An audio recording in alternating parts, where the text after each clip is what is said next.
Shalom bien-aimés, bienvenue encore à notre temps d'enseignement et d'encouragement. Je vous espérais que nous avons passé une agréable matinée et journée pour ceux qui travaillent et pour ceux qui sont dans plusieurs activités. La Bible dit que c'est ici la journée que l'Éternel a faite, qu'elle soit pour nous un sujet de joie et d'allégresse. Alléluia. Et lorsque nous réfléchissons bien, nous pouvons toujours trouver de quoi rendre grâce, gloire au Seigneur. Rien que le souffle de vie, c'est une grâce. Alléluia. Nous allons partager une portion de parole pour nous encourager, pour nous fortifier, nous donner davantage d'être attachés au Seigneur.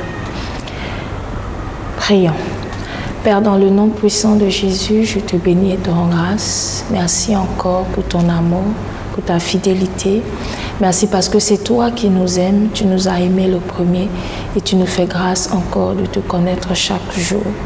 Oui, Seigneur, ces temps, nous les recommandons entre tes mains, que le Saint-Esprit nous aide encore à nous rapprocher de toi au travers de cette exhortation, à te faire confiance et de voir encore, oui, ce que tu nous demandes de faire en cette période.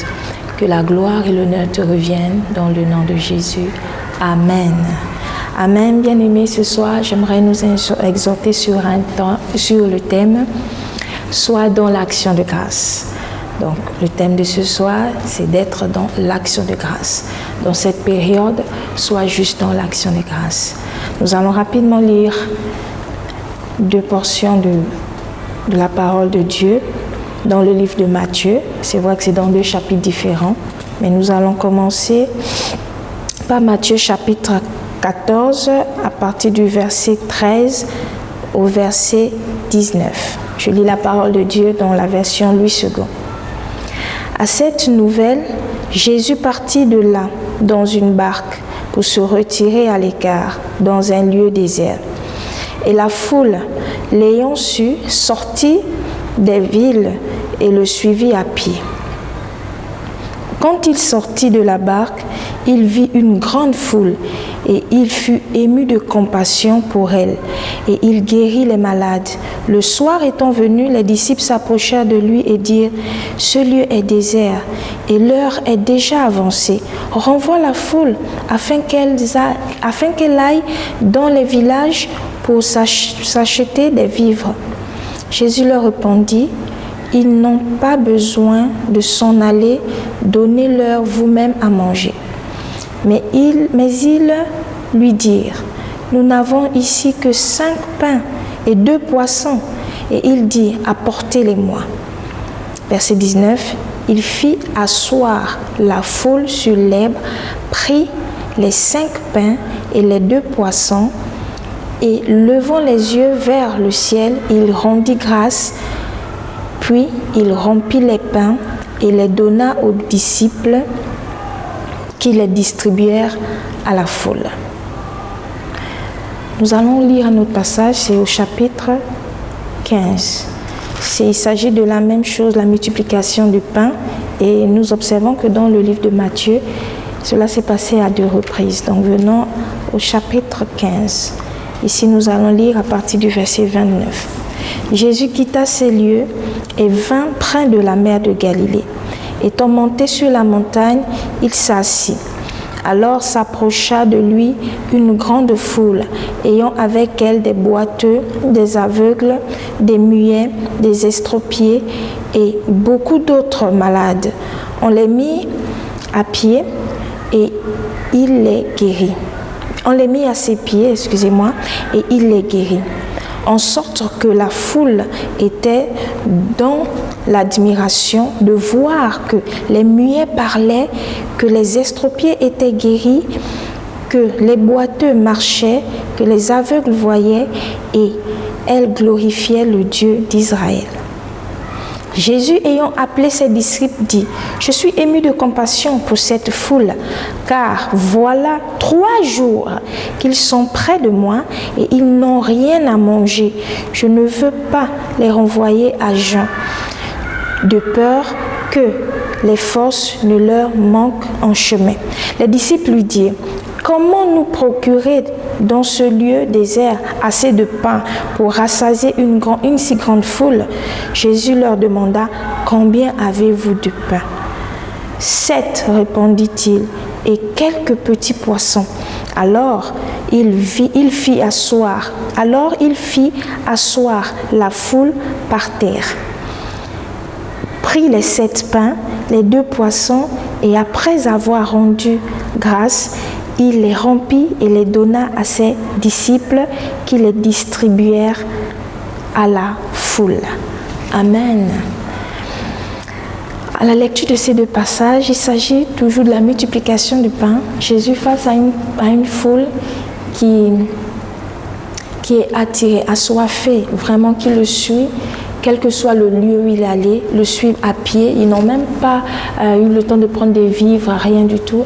Ils ont juste suivi Christ parce que pour lui, il était la solution. Pour lui, il était le chemin. C'est lui qui devait trouver une solution à leurs besoins, aux maladies. Et la Bible dit que devant cette foule, le Seigneur Jésus a enseigné la foule et il a opéré des miracles. Mais il y avait un point, un élément qui s'est... ils étaient face à une situation, c'était de nourrir le peuple. Et sur ce point, on parle de besoin. Sur ce point, Jésus, ayant la responsabilité de cette foule, agit en père de famille. Alléluia. Alors ce soir, lorsque je dis sois juste dans l'action de grâce, c'est pour te dire que la Bible nous recommande de ne pas nous inquiéter de ce qu'il s'agit du manger et du boire et du vêtement. Parce que le Père, lui, qu'il sait ce dont nous avons besoin, il se charge de cela. Amen. Alors, quels que soient les défis, quel que soit la période dans laquelle tu es actuellement, j'aimerais nous exhorter véritablement à être juste dans l'action de grâce. Ce qui a attiré mon attention, c'est qu'avant de rendre grâce, avant d'opérer le miracle de la multiplication du pain, il y a eu la même instruction que le Seigneur a donnée dans les deux passages que nous avons lus, au Matthieu chapitre 15, verset 35, la Bible dit « Alors il fit asseoir la foule par terre ». Au chapitre 14, c'est au verset 19, on dit « Il fit asseoir la foule sur l'herbe, prit les 5 pains et 2 poissons, et levant les yeux vers le ciel, il rendit grâce, puis il rompit. » Alléluia. La foule était là. Donc la recommandation que Jésus nous demande ce soir, c'est de s'asseoir. Le fait d'être assis, la foule était présente, oui. Le fait d'être assis a même permis aux disciples de déterminer le nombre. La première multiplication de pain, ils étaient à 5000 hommes. Et après, c'est vrai qu'on n'a pas donné le nombre exact des femmes et des enfants, parce que nous supposons que les femmes étaient en grand nombre et les enfants aussi. Mais pour les hommes, ils étaient à 5000. Et la seconde multiplication, ils étaient à 4000 environ. On dit 4000 environ pour les hommes, sans compter, on dit toujours, sans compter les femmes et les enfants. Le fait d'être assis montre une certaine forme de stabilité. Le fait d'être assis montre le fait de ne pas être agité. Le Seigneur en a conscience que nous avons des besoins. La Bible dit, nous allons lire dans le livre de Matthieu, chapitre 6, au verset 31, il dit « Ne vous inquiétez donc point et ne dites pas que mangerons-nous, que boirons-nous, de quoi serons-nous vêtus ?» Car toutes ces choses, ce sont les païens qui les recherchent. Votre Père céleste, sait que vous en avez besoin. Alléluia. Et le Seigneur nous demande de nous asseoir pour que nous soyons concentrés sur l'essentiel. Pour que nous ne soyons pas agités. Parce que lui, il a conscience que nous devons nous vêtir. Il a conscience en père de famille, il sait. Dans une famille, ce n'est pas l'enfant de 5 ans, de 10 ans. Les enfants qui sont sous la charge des parents, qui s'inquiètent du manger, du boire, qui s'inquiètent de ce qui va être pourvu dans la maison. Notre Père Céleste sait très bien ce dont nous avons besoin. Notre Père Céleste sait très bien qu'il y a des charges à venir. Nous sommes dans la période, c'est vrai, des vacances. Et après, il y aura la rentrée scolaire. Il y a plein de défis. Pour ceux qui vont se marier, il y a plein de défis. Mais pour ces défis multiples, il y a ceux qui sont en train de construire. Il y a tellement de besoins de charges. Mais ces besoins, en fait, Ces besoins ont réveillé l'âme, ont réveillé l'inquiétude, parce que c'est l'âme qui s'inquiète. C'est l'âme qui s'inquiète de cela. Mais le Seigneur ne veut pas que notre âme soit troublée. Et alors c'est lui qui prend la responsabilité. En tant que chef de famille, le Seigneur est pleinement conscient. Il est responsable. Et lui, il s'inquiète. La Bible dit qu'il était ému. Le passage que nous avons lu montre que Jésus était ému de compassion. Et il s'inquiétait. Il a dit, il ne peut même pas renvoyer cette foule. Sinon, elle manquera de force. Le Seigneur sait. Il sait. Il n'a pas encore fini. La foule est venue pour un besoin spécifique. La foule est venue parce qu'elle avait besoin de guérison, parce qu'elle avait besoin d'un miracle. Mais le Christ a ajouté sur cela la provision. Christ a ajouté un plus dessus. Alléluia, il renouvelle ses grâces et bontés chaque jour. Il sait, pour ce qui concerne le manger et le boire, c'est de la responsabilité de Christ. En cela, lorsque nous sommes attachés à lui, il peut nous donner une idée, il peut faciliter, il peut ouvrir une porte. C'est vrai que le fait de dire qu'il est responsable de cela, il n'encourage pas la paresse, il n'encourage pas l'oisiveté. Mais en fait, c'est juste dire, c'est Dieu qui met dans nos mains. Ce qui peut nous permettre de régler les charges, c'est Dieu qui nous conduit, qui nous mène vers ce chemin. Par les inquiétudes, nous ne pouvons pas ajouter une coudée à notre vie. Et cela, c'est la part du Seigneur. Donc, lorsque je te dis sois dans l'action de grâce, c'est de présenter ses besoins au Seigneur. C'est vrai, avec des prières, des supplications, mais avec des actions de grâce. Dis Seigneur, merci. Je sais, voici un défi qui est devant moi, mais je sais que tu es celui-là qui pourvoit. Alléluia. Et nous avons vu comment le Seigneur a manifesté cela dans le passage que nous avons lu. Le Seigneur il a été ému, voir que le désert n'était pas une limite en fait. Ça n'a pas limité le peuple. Et le passage que nous avons lu avant, ils ont marché. Jésus a pris la barque pour se retirer, mais le peuple est allé à sa suite en marchant. Ils ont pris du temps. Alléluia, parce qu'ils avaient un besoin. Ils avaient un besoin. Ils savaient qu'il était celui-là qui pouvait régler ce besoin. Alors dans cette période, bien-aimés, j'aimerais nous exhorter à avoir confiance. Avoir confiance au Seigneur. Parce qu'il s'inquiète, il s'inquiète et il sait ce dont nous avons besoin. Et il ne sera pas en retard. Alléluia. Il ne sera pas en retard. S'il a déjà fait le miracle, parce que la Bible dit, les boiteux marchaient, les aveugles voyaient, ceux qui étaient malades étaient guéris. Oui, lorsqu'on regarde depuis le début de cette année, il y a déjà des exaucements que le Seigneur a fait. Rien que même en étant là, en regardant cet encouragement ce soir, nous pouvons déjà bénir le Seigneur pour le souffle de vie. C'est déjà un plus, parce que la Bible dit que c'est le vivant qui le loue. Alléluia.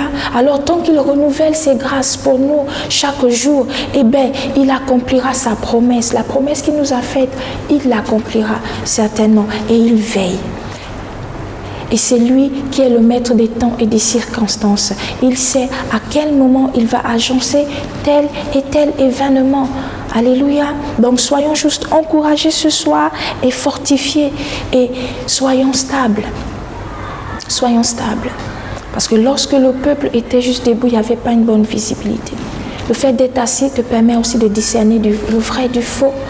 Le fait d'être aussi assis te permet d'avoir confiance au Seigneur. Le fait d'être assis te permet de prendre racine aussi à cet endroit, de ne pas être agité. Alléluia. Parce que lorsque tu es debout, tu es en mouvement, tu ne prends pas racine, tu ne t'affermis pas. Le fait d'être assis te dit, sois assis, affermis-toi davantage. Le reste, je m'en charge. Alléluia. Soyons juste dans l'action de grâce et dans la reconnaissance dans cette période. Mon encouragement ce soir, c'était pour nous dire, sois fortifié et prends courage. Le Seigneur sait que tu en as besoin. Le Seigneur sait ce dont tu as besoin ce soir.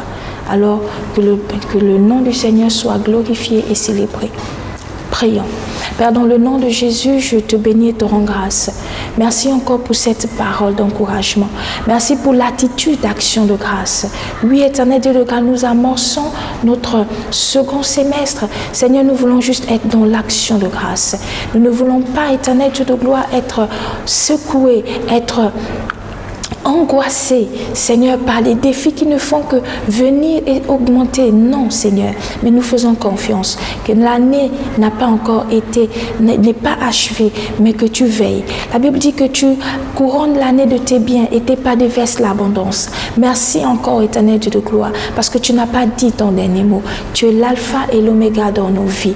Que ta parole, Éternel, soit célébrée et que ton peuple soit dans l'action de grâce jusqu'à l'accomplissement de ta promesse. Merci, Éternel Dieu de gloire, parce que, Éternel Dieu de gloire, dans le livre d'Habakkuk, il a dit qu'il est à son poste, il ne bouge pas et il prie jusqu'à ce que la promesse s'accomplisse. Le fait d'être assis, c'est le fait d'attendre, de ne pas courir avant.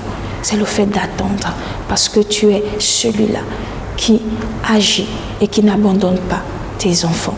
Que la gloire et l'honneur te reviennent dans le nom de Jésus. Amen. Soyons bénis, peuple de Dieu. Shalom.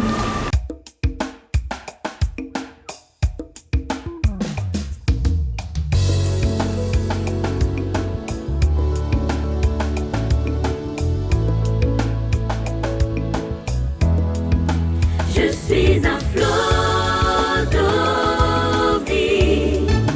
Je suis un flot d'eau vive. Je bâtis le caractère chrétien. Je bâtis le caractère